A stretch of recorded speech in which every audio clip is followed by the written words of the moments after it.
Welcome back. An Army officer now recommending no jail time for Sgt Bowe Bergdahl. This, according to his lawyer this morning. The sergeant facing charges of desertion and misbehavior before the enemy.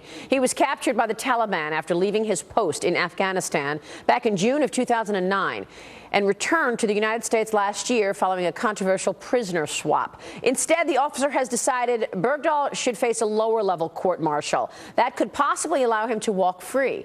Is this the right decision? Lieutenant General Jerry Boykin is the former commander of the Delta Force. He is now the executive vice president of the Family Research Council. Sir, it is good to have you on the program. Thanks so much for joining us today.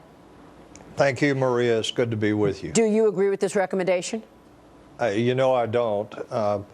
This is not a misdemeanor charge. Bowe Bergdahl is a deserter. He's also been charged with misbehavior with the enemy.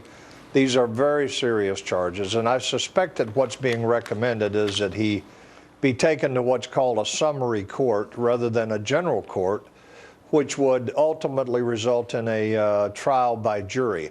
I think Bowe Bergdahl needs to go to a general court-martial, and from my perspective, he needs to spend probably the rest of his life in jail. Wow. Let me ask you, what is his answer to the desertion charges? What does he say he was doing? Well, what he alleges is that he was actually captured, that he wandered out, that he was going through some difficulties, and he wandered out and was captured and was held for 5 years.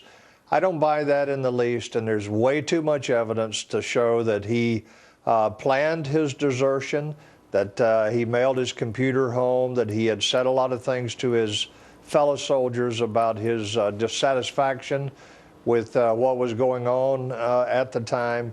And I think that he orchestrated this whole thing.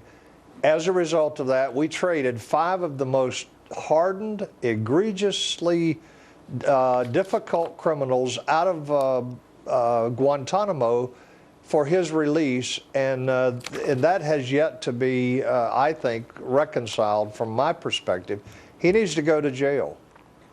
It is quite extraordinary, General, for sure. Let me move on to two things I'd like to get your take on, and of course that is ISIS and the Syria-Russian situation. And then I want to ask you about this latest news that we're hearing this morning in terms of Iran firing these ballistic missiles. What's your take on Putin's motivation, pushing America out of the way in the airspace over Syria? Putin is doing this because he can, Maria. You know, the red line thing that when Obama laid down the red line and then did nothing when Assad obviously used chemical weapons, and then the fact that we have done nothing in response to Putin taking the Crimea. We've refused to arm the Ukraine, which are our allies. I think that's emboldened Putin, and I think that he's there because he wants to hold on to his port, his only naval port on the Mediterranean, which is Tartus. And he can't do that if Assad falls. If Assad is deposed, then he's going to lose that port. And then finally, look, Putin has strategic designs on that part of the world. Ultimately, Putin wants, I think, to control a previously proposed pipeline out of Iran, across Iraq, across Syria, through Lebanon to the Mediterranean, which would give him absolute control over oil prices, probably globally. So he has big designs and strategic implications for the future. Yeah, and all at a time that the Russian economy is plummeting because oil prices had come down so much. The Russian people are looking for leadership, so he comes along and is the tough guy. And as he trades in conflict and fear, look what's happened to the oil market. Oil prices are back up. So he's actually pretty successful in what he's trying to do. He needs oil prices up on fear and conflict, so he's creating more of it.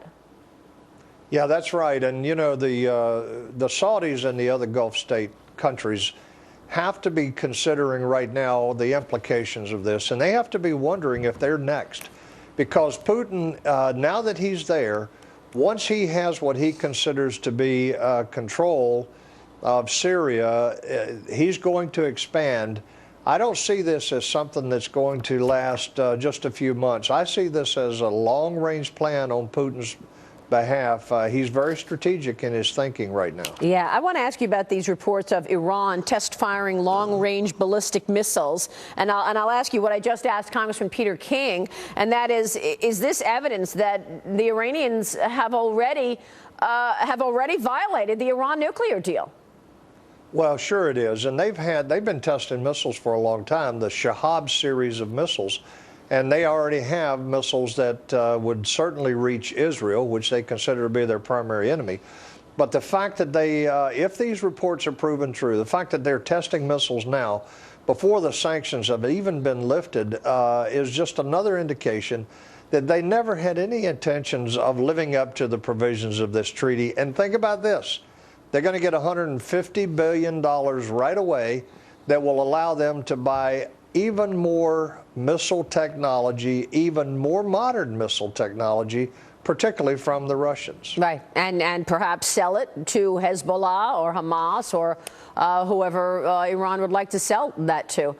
Sir, good to have you on the program. We appreciate your time and insights this morning. Thank you very much, Maria. I enjoyed being with you. We will see you soon, General Boykin there. How far has the economy come since the recession? Where are the jobs, and what is the impact of low interest rates on rates and wages? Former Federal Reserve Chairman Ben Bernanke is with me next as we look ahead on Sunday Morning Futures. We'll be right back.